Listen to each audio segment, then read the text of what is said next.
And they gave me the honor.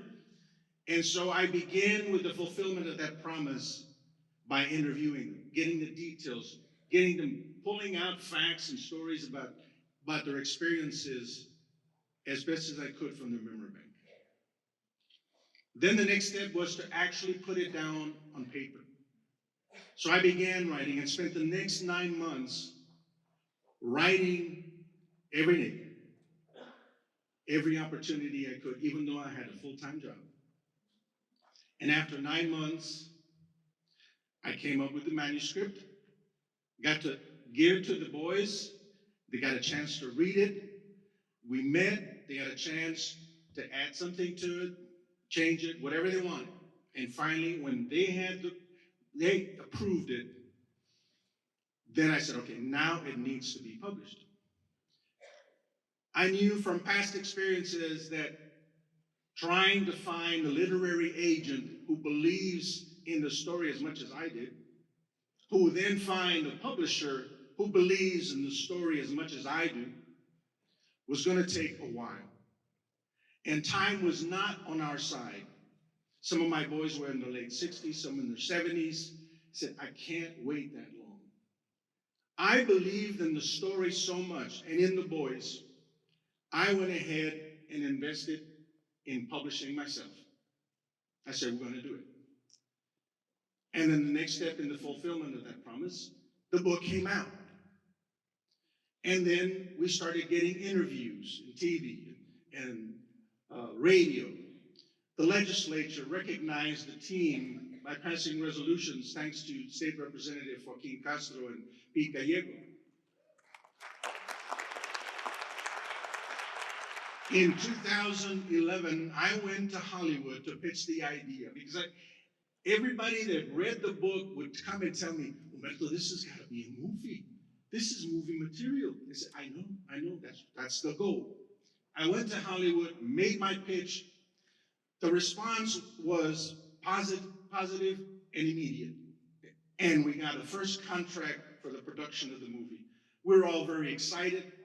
Then my boys get inducted into the International Latino Sports Hall of Fame with other great sports stars. And we were on cloud 9. The story's getting out. And then the hiccups. For reasons I did not get into, the first party that had the contractual rights to do the movie fell through. You can imagine the disappointment in my boys, and in me, and in everybody that supported. So we spent some time not knowing what we're going to do. Then came the next party that said, I want the option to do the movie. I said, okay, fine, we made the deal. That gets going. And nothing's happening. And people are getting frustrated. People are disappointed. And they're asking me, what happened? When is the movie going to come out? When is it going to be done? I said, I don't know. And then when we lost Joe Trevino, I felt an immense sense of guilt. Because as far as he was concerned, I had only kept my promise halfway. Just the book. But what could we do? I asked people at his funeral if anybody had $3 or $4 million to spare and they could make the movie. Nobody came up and volunteered. We kept going, and the option on the second party fell through. And just when the moment seemed to be at its bleakest, God blessed us with an angel by the name of Javier Chapa.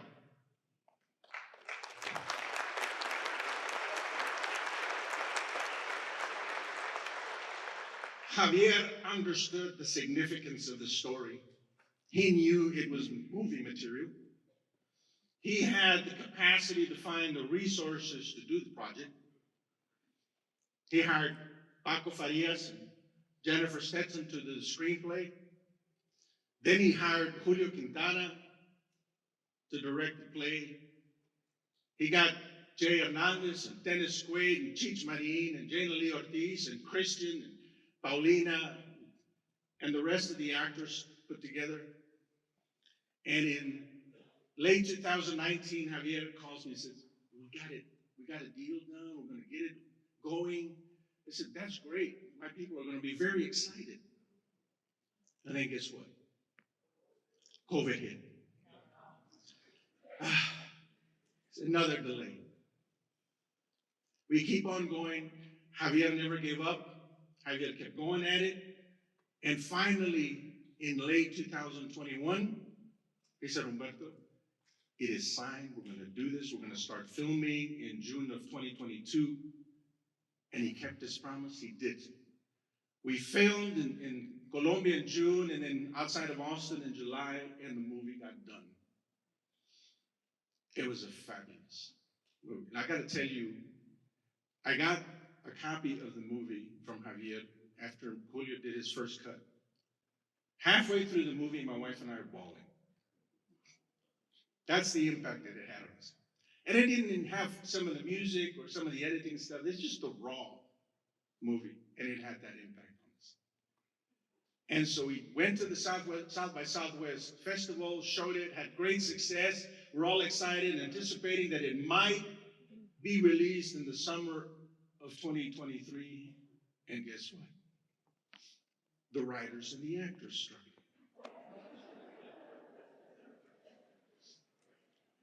We waited through that, and finally,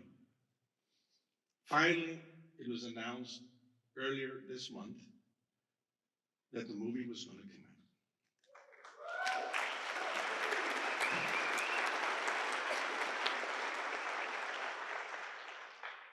What you're about to see is a culmination of a lot of effort on my part and a lot of other people. The desire to get the story out, followed by disappointment. The hope generated by the talk, only to be dashed by other factors. The elation of getting word that it's going to be done, followed by frustration when something came up. I learned to be the most patient person in the world. But tonight, I get rid of all that negative juju that I went through for 16 years. And thanks to you, I am elated. I'm on cloud nine. I am honored to have you tonight witness the fulfillment of my promise.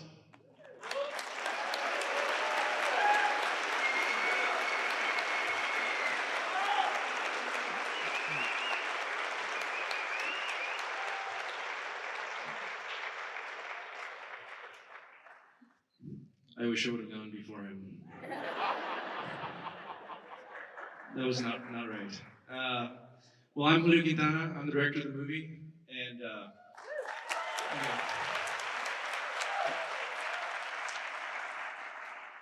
this is a This is a huge honor for me. Can I use this to get out of speeding tickets in San Antonio area? I'm gonna try. I'm gonna keep it in my car for that reason.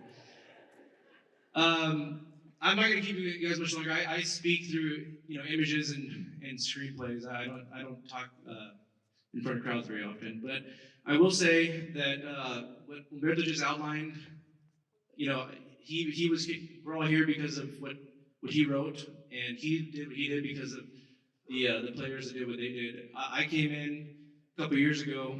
I'm tired, and it's only been 2 years. I can't imagine what he's been through. And Javier Chapa was in before us. My wife and I came in about 2 years ago, and what he described, I think, is what is also captured on screen and what these young guys did.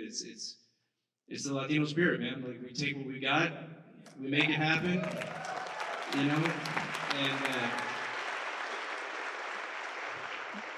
and that's the story you're gonna see on the screen. It's whatever we've got, whatever old clubs we have, whatever little hint of an opportunity we figure out, we put it together and we make something happen. So I've had a lot of people over the last few weeks thank me for telling the story. For me, it's just an honor and a privilege to be able to tell our whole community story, and I really wouldn't be able to do this if it weren't for all the previous generations that opened up the doors for all of us younger generations and even younger ones sitting here in the front rows.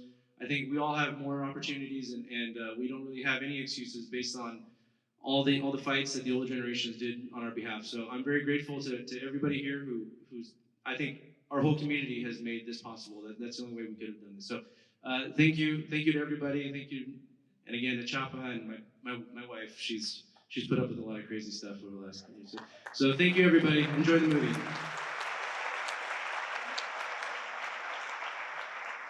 I'm only here to tell y'all that women should always get the last word. Okay, so just a couple of announcements before we begin. We are so lucky to be able to present a screening of The Long Game before it is released in theaters. However, this luck comes with great responsibility. We must tell you now, recording or photographs taken of The Long Game movie are strictly prohibited and unlawful. So don't do it. And that's an order of the court. And please don't bring any food in the theater. We're not supposed to have any food in the theater.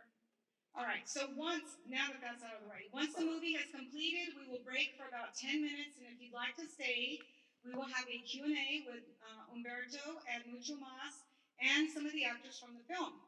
We also have a very special gift for you tonight, official movie posters of The Long Game that we will be handing out to you. Some of our volunteers will be handing out to you as you leave. They're beautiful posters, so please make sure that you get one. I hope you enjoy the movie. Thank you.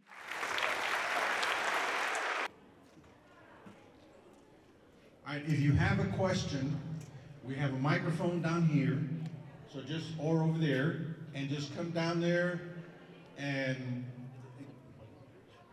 tell us your name and then your question and who you're directing it to, and that person will answer.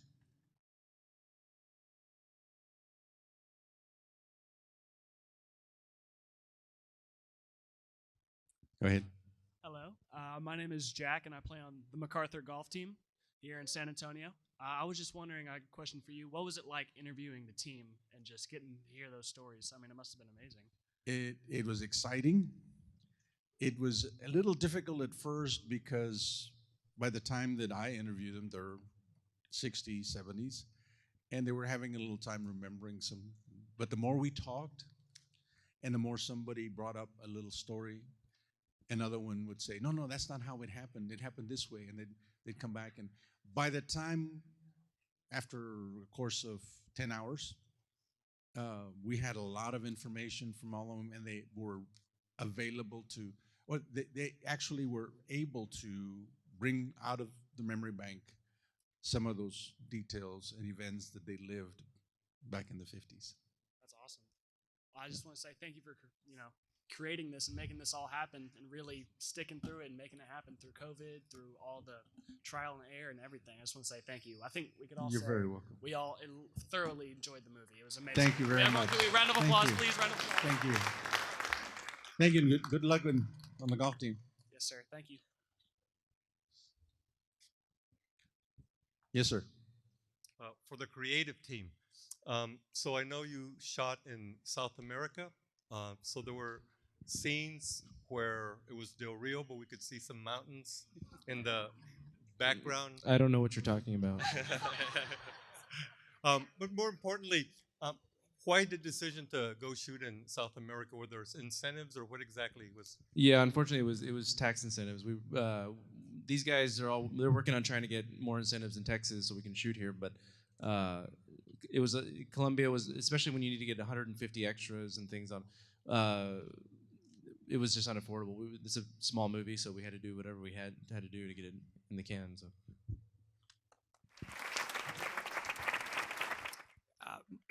Robert Garcia, CPA guy. I mean, I feel like you just teed me up for the tax incentives right on the CPA side. First of all, thank y'all so much. Right, I feel like you captured so much in just that movie and really pulling right those heartstrings. I guess for me and really the actors, right, when I think about kind of the inspiration that you've pulled together, just for this movie that took so long and so much through the trials.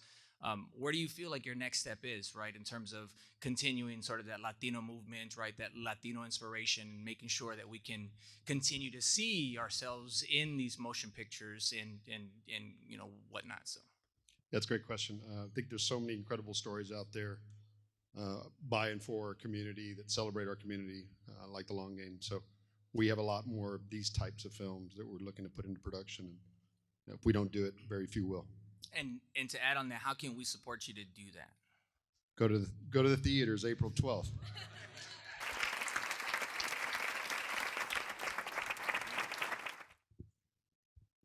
Hi. Fox, First T. So I got a question for, because all of you guys work creatively, right? But how do you guys deal with burnout? What burnout? What burnout? What do you mean? What kind of burnout? Just Like creative burnout. Like, so I do a little drawing on the side, and sometimes I try to do like writing, and even in golf too. Like, you just do the same thing so many times, or you practice something so many times that you just don't want to do it sometimes, or you don't feel motivated, or it just feels harder to continue. So how do you deal with that feeling that you just need to stop? well, I mean, anything creative is actually not that different from a lot of other skill sets. So, what ends up happening is like the people who make it are the ones who just do it when they don't feel like doing it, and you just keep on doing it. And these guys will probably tell you how many times they've been rejected in auditions before they finally started having some luck. And I wouldn't show you the first dozen screenplays I wrote because they're not watchable, and so. So ultimately, it's just like anything else. The guys and the girls who make it ultimately become the men and women who just they learn how to do things they don't want to do, and that's just life. Yeah. So. Do you want to add anything, Christian or Paulina? Just love what you do, and honestly, nothing's gonna stop you. You're gonna figure out a way to continue. That's it. Thank you. I agree with that too. Hello. Hello. My name is Jesus Angel Elias Sandoval, and I'm a fellow actor. Y'all did such an amazing job. I have a question though. What was y'all's hardest scene to film? From the actor standpoint or the director standpoint? Director standpoint. Oh, well, I'm curious. First, I want to hear their answer. What was the hardest thing for you? I want to say one of my last scenes, which is where I'm yelling at Joe. It was very hot and the sun was in my face, and we were trying to navigate around that. But it was so much fun to be on set and working with everybody. And Julio, he's an amazing director, and so I felt very comfortable. Just changing wardrobe in the middle of top of a mountain in Colombia because it was freezing, and we had to pretend it was summer. It was really cold. Yeah. Remember those aluminum thing they put on our head? Remember this? Yeah. It's horrible. I think the hardest scene was the parade, man. We only had a couple hours to get the parade done, and after we did our first take, the vintage car that they were driving through the parade stopped working. It just started overheating. So if you want to know what it's like to be an independent film producer, this guy here with Bob, where's Bob? Is he Bob over there in the hat? See, these are big time Hollywood producers. They started pushing the car every take, and we did a dozen takes. So they pushed the car all the way down the road, and then they pushed it all the way back. And it was hot. When it was very hot, and that's independent filmmaking. That's what you do. And so that was a really really hard scene to shoot, and we barely got it before it got dark. And that's just how it goes. You do whatever you got to do. Oh, I get you. I was recently in our show Frankenstein by my teacher, Mr. Alvarado. There he is in the pink shirt. We did our show Frankenstein by Mary Shelley, and I was playing Frankenstein. Oh. It was really cool. But there was a part during the show where my wig got in my eyes and my mouth. Oh. But I decided to continue on with the scene. That's the way to do it. Yeah. Thank you. Great. Thank you.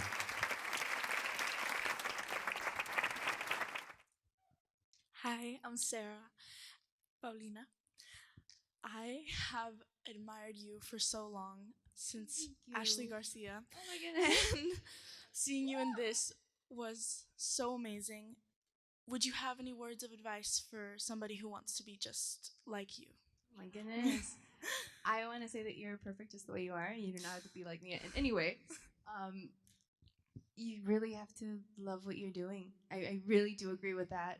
You have to be obsessed with it because this industry, it does come with a lot of rejection, and you have to really believe in yourself. And I do believe that the impossible is possible. And just go for it and don't give up. Don't quit. I won't. Don't quit. Okay, thank you.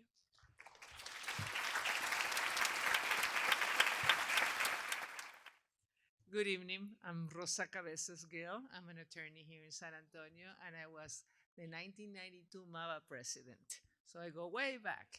My question is to each of you. I would like to know, what is your next project?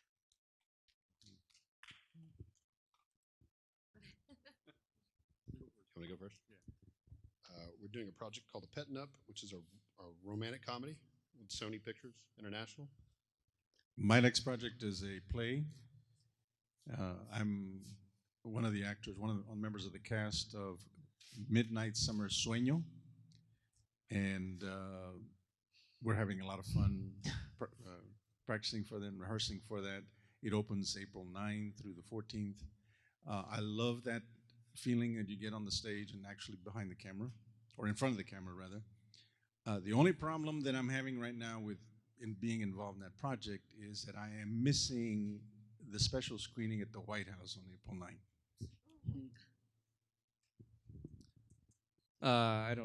I'm thinking about just selling insurance or something. This is just too hard most of the time. I don't know. Nothing. I don't have anything locked down. I don't have anything.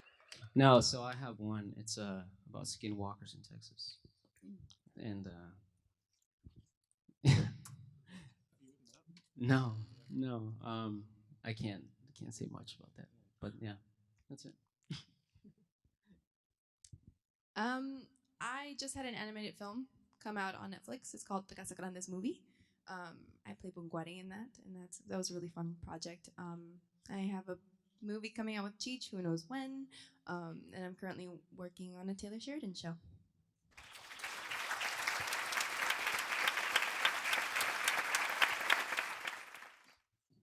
Good evening. Hi, Judge. Hi. Javier, welcome home. I met Javier when I was in law school. We were both in law school together, and I saw your name up on the screen, and I talked to your sister-in-law, and I'm just happy that it was you. Michael Quintanilla and I were talking about this earlier. I know there's going to be a day coming real soon when this county is going to have all women judges. When are you going to make a movie about the women?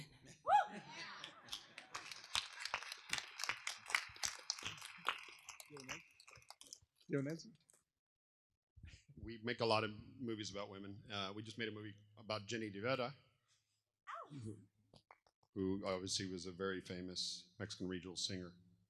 So we're very into, obviously across the board, inclusivity and women empowerment, and finding different ways to celebrate our culture through different forms of storytelling. Anyone else?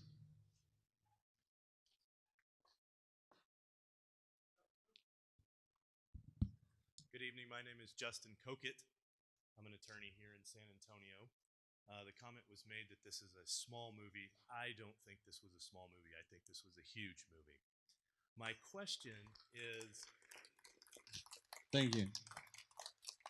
My question is there anything that was in the book that you weren't able to get into the movie that you really wanted in the movie for whatever reason?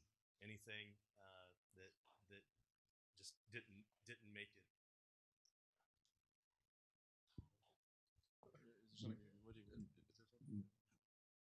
That the movie didn't make the movie?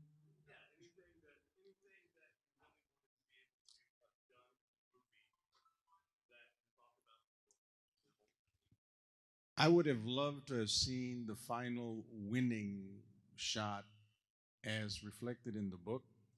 Gene was the youngest of the five, and if you read the book, you know that the boys finished first, and he was the last one to finish, and they all decided to play a trick on him.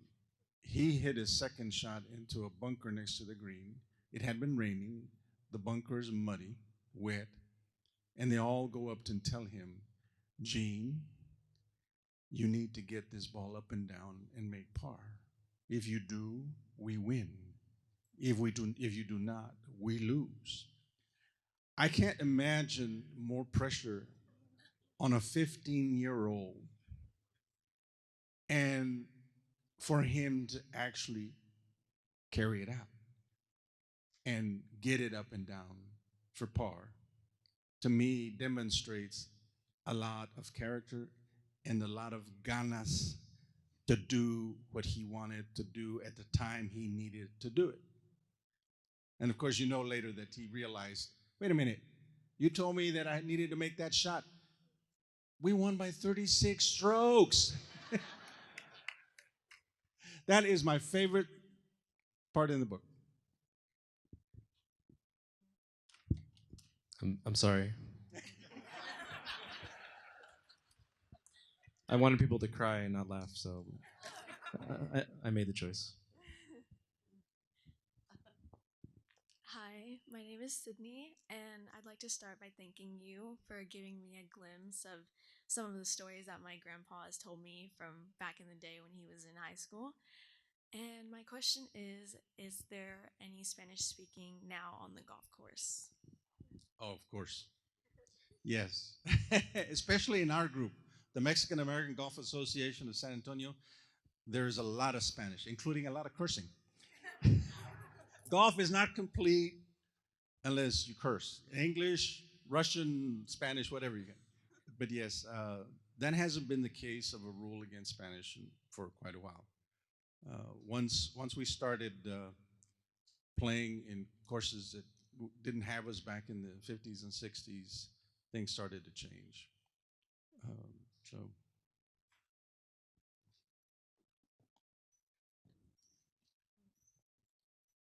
Good evening. My name is Ernesto Macias. I am an educator of 15 years. My wife is also an educator. We both taught in Edgewood as we moved to San Antonio.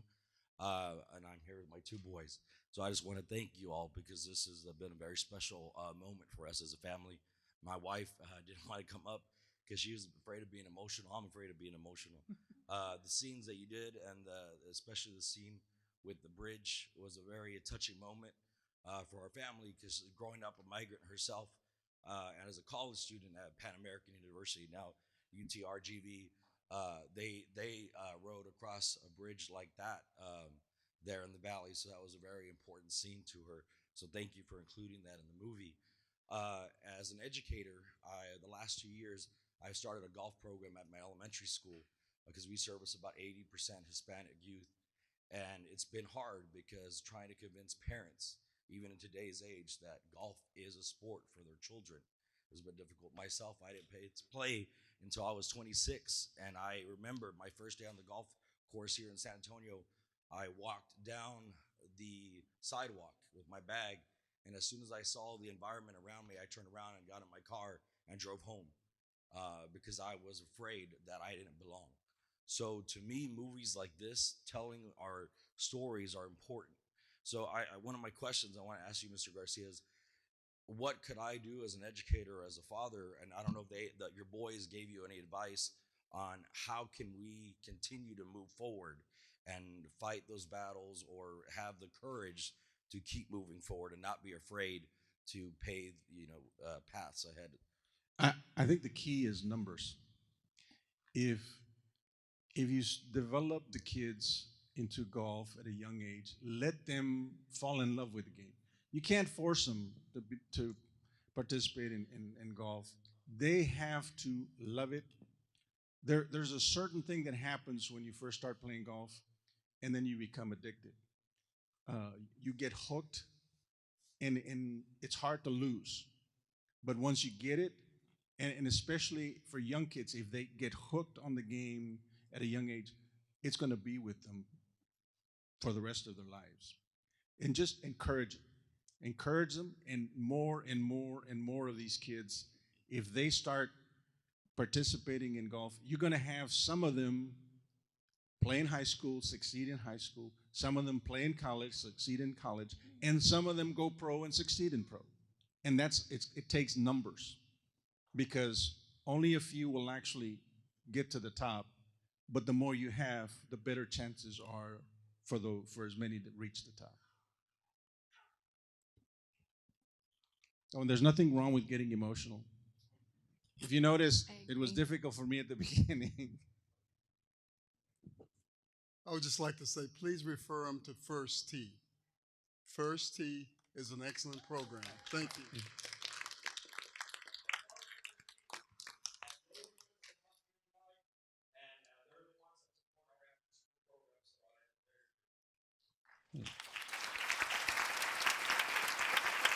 Hello, guys. My name is Gabriel Carmona. I was the guy at the barbecue pit. It was a pleasure to be on set, be a part of this project with you guys. Thank you so much for the opportunity. Humberto, I was an independent professional wrestler for a long time. I made a lot of friends in Del Rio. And when they saw me posting about this, they were asking about the colors. I believe you're wearing the original colors, purple and gold. I am. Yes, sir. They actually messaged me personally asking me, like, what was the inspiration about the color change or the new colors that were on screen? Why were they not purple and gold? I would just like to have an answer for them. So. All right. Julio has told me this, why, his reason and his rationale. I'm going to let him tell you. Why is it? Why are they red instead of purple? Is that really? It was purple originally. It was. Well, so the reality is, like, I like to use colors as sort of a symbolic way to get across ideas, and so in this particular movie, we just sort of coded as like the red end of the spectrum being really Latino, and then the green end being like the really Anglo part of society is the money, the affluence, the green lawns, and so if you notice, like Joe's house is everything's red trucks, the grass is yellow, so that's what we did, and purple and green is a little bit kind of Joker, Riddler kind of color palette, and red and green looks nice. So that's when you're making a movie, you just you make choices that you hope work for everybody, even if it's movie magic. It's not 100% reality. But thank you for that awkward question for me. Thank you. Hi everyone. My name is Ariana. I'm here on behalf of the First Tee, and I grew up playing golf. And I want to say thank you so much for bringing this story to life.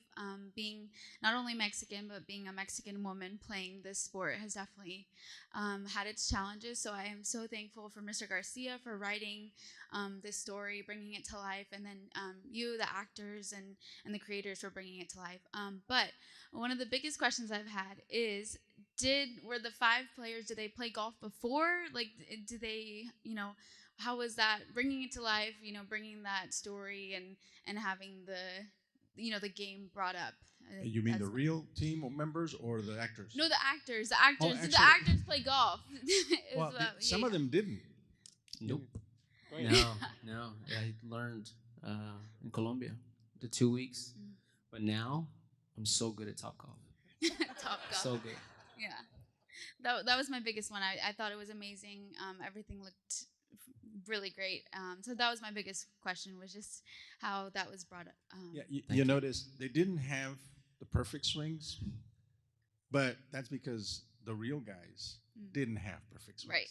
Okay? Yeah. It was getting it to the hole. It didn't matter how, but getting it to the hole in as fewer strokes as possible. Yes, that was awesome. Thank you, guys. Thank you. Oh, I will say that every actor told us that they were good at golf. They legitimately, they all said they're very, very good at golf.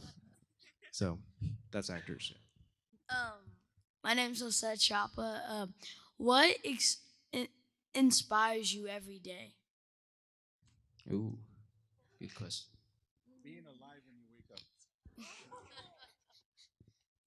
Dang, Humberto. We're only here for a little bit, and you got to take advantage of every moment that you have to do something that you love, so that you can be happy. That's how I do it. If I got to find something that I'm really inspired by and really love and really drives me, and to me, it's just like I want to pursue it every day if I can.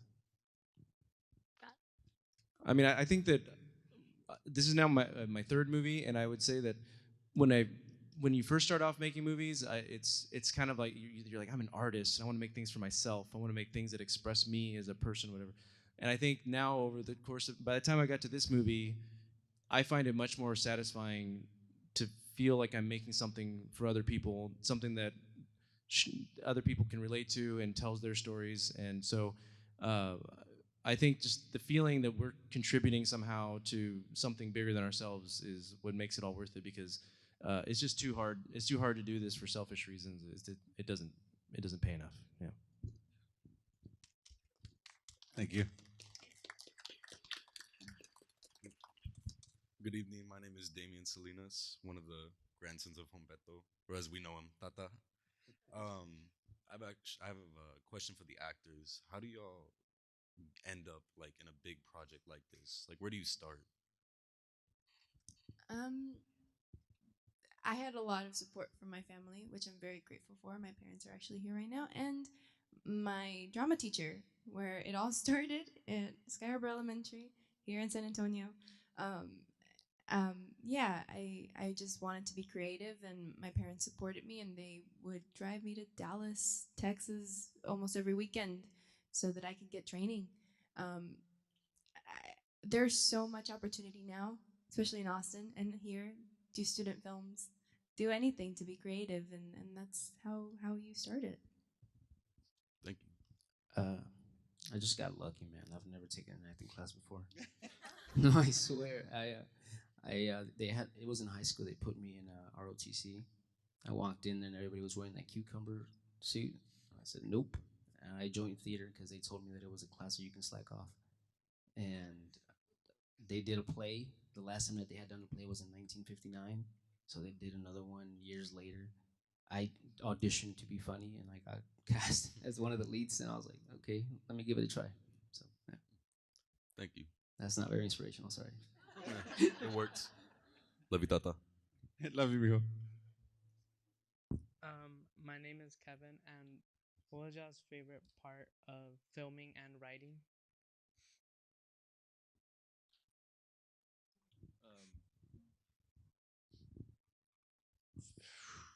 Um, I think that, well, favorite part of writing. I think JB's speech was fun to write. I think that might have been. I think you were like, man, he needs a speech.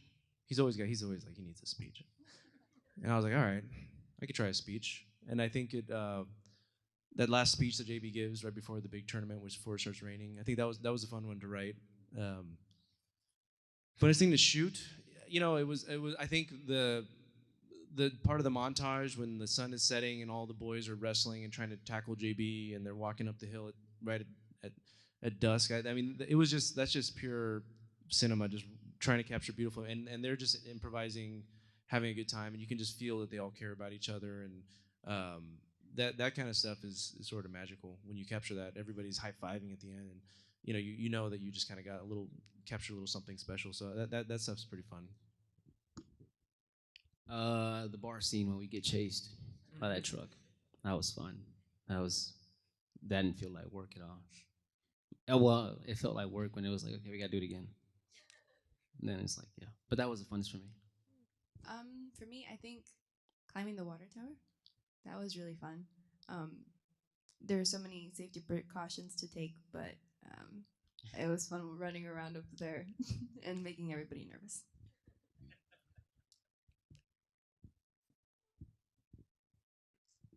My favorite part, the whole of it, was working with Jay, and Jana, and Oscar. Oscar was extremely funny. I mean, he's funny in the movie, but when you talk to him in person and you relating to him, he is absolutely funny. We spent an evening, Jana and Oscar and myself. He had us in stitches all evening long.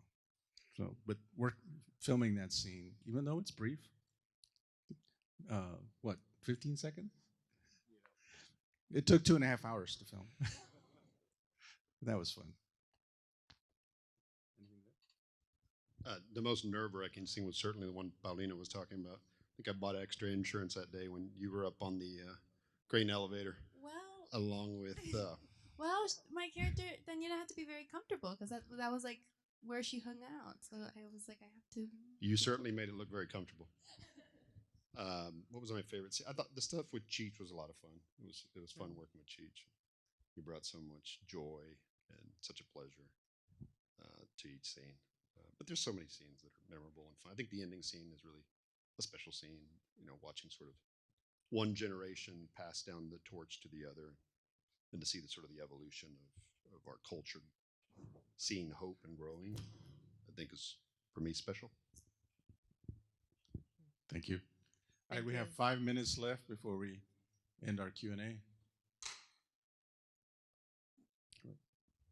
Hey guys, Jose Castañeda, San Antonio. A great film, great film. Appreciate it. I was looking forward to watching it. My question is, seeing the last two films, just to get them to log in, I love that. But what's it like working with Dennis? Like I saw the last two films, and man, that was awesome. Like I might have cried in both films, but what's it like?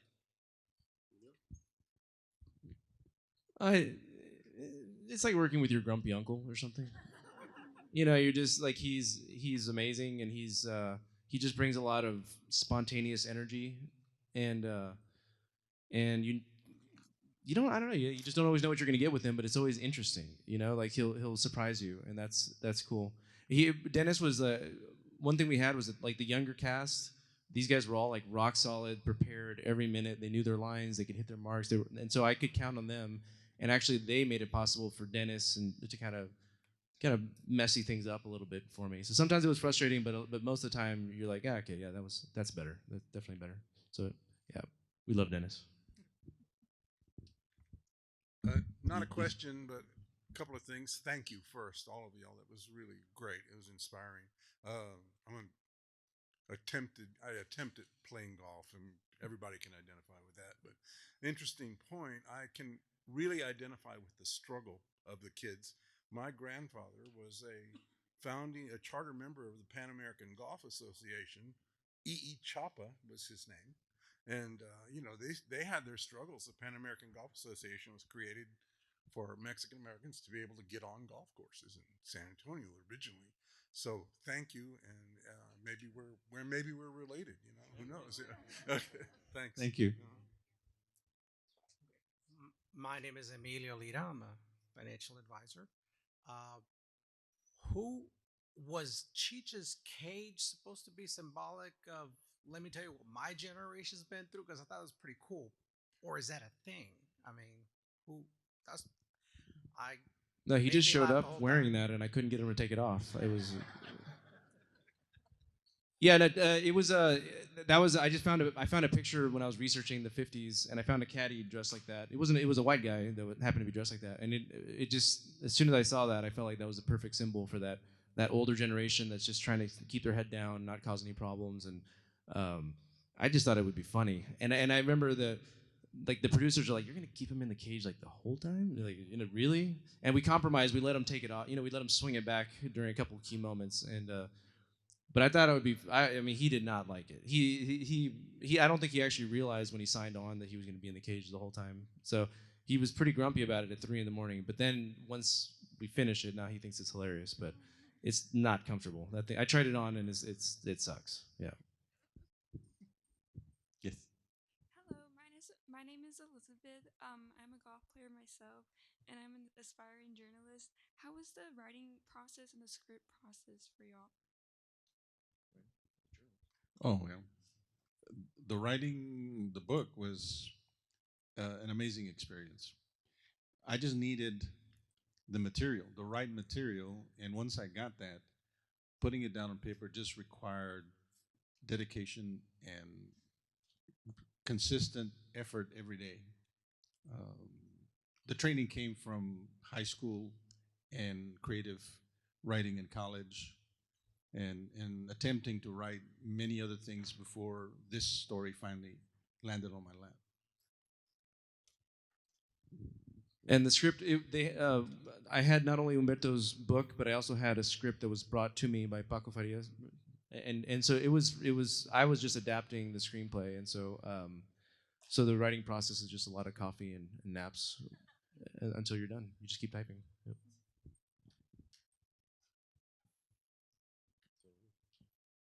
Buenas noches. My name is Frank Chavez. I'm originally from Brownsville, Texas, born and raised.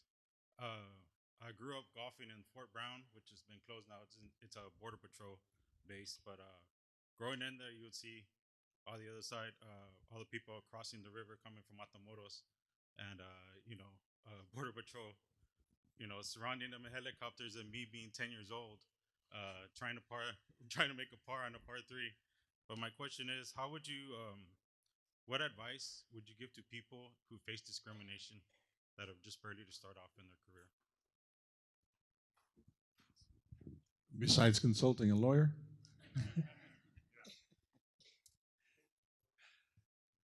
It takes a lot of patience and self-restraint not to take it upon yourself to act in an aggressive or violent manner when you suffer a discriminatory act against yourself. Nowadays, there are regulations, there are policies, there are guidelines, especially in a big employer situation, where there's resources where you can go to and lodge a complaint and that type of thing. But if you're out on the golf course and you're by yourself and somebody calls you a wetback or something else,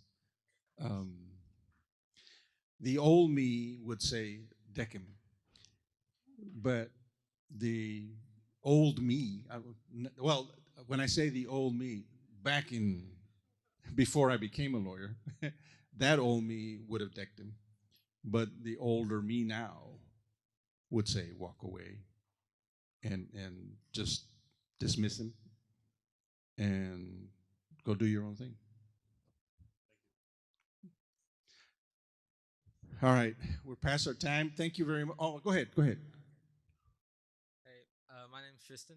Question for the actors. What do you think was the most emotional scene that you played, and how well do you think you played it? I don't think it was a scene. I think it was the last day on set. We knew that it was the last day, and man, I had a knot in my throat the entire day. And the last scene was crossing the bridge, right? The water thing. When we swam up, we looked at Julio, and he's like, "That's a wrap." Dude, I was crying so much internally. So that was for me. I feel like all my scenes were very fun to shoot. Daniela's very much ahead of her time and just such a badass. You have another one? Okay. And so I just had a really great time on set. I was just very happy to be there, and I knew that we were creating something that was gonna make a good impression on everybody and inspire people. My first day on set, we did rehearsals. I was putting, and we were rehearsing. Do you remember that? I saw all the people, the white people, looking at me do my shot, and although it was rehearsal, and although we're acting, for a second, it's like I put my mind in their mindset, being so young, and I could see how they were looking at me like they hated me, and them being younger, the fact that they held their own, you gotta focus when you play golf. So being that young and being that mature, it just, I don't know. I felt really emotional. I remember I walked to Julio, I had tears in my eyes, and I was like, "Shit, man, this one's tough." Yeah. All right. Thank you, ladies and gentlemen, for sticking around.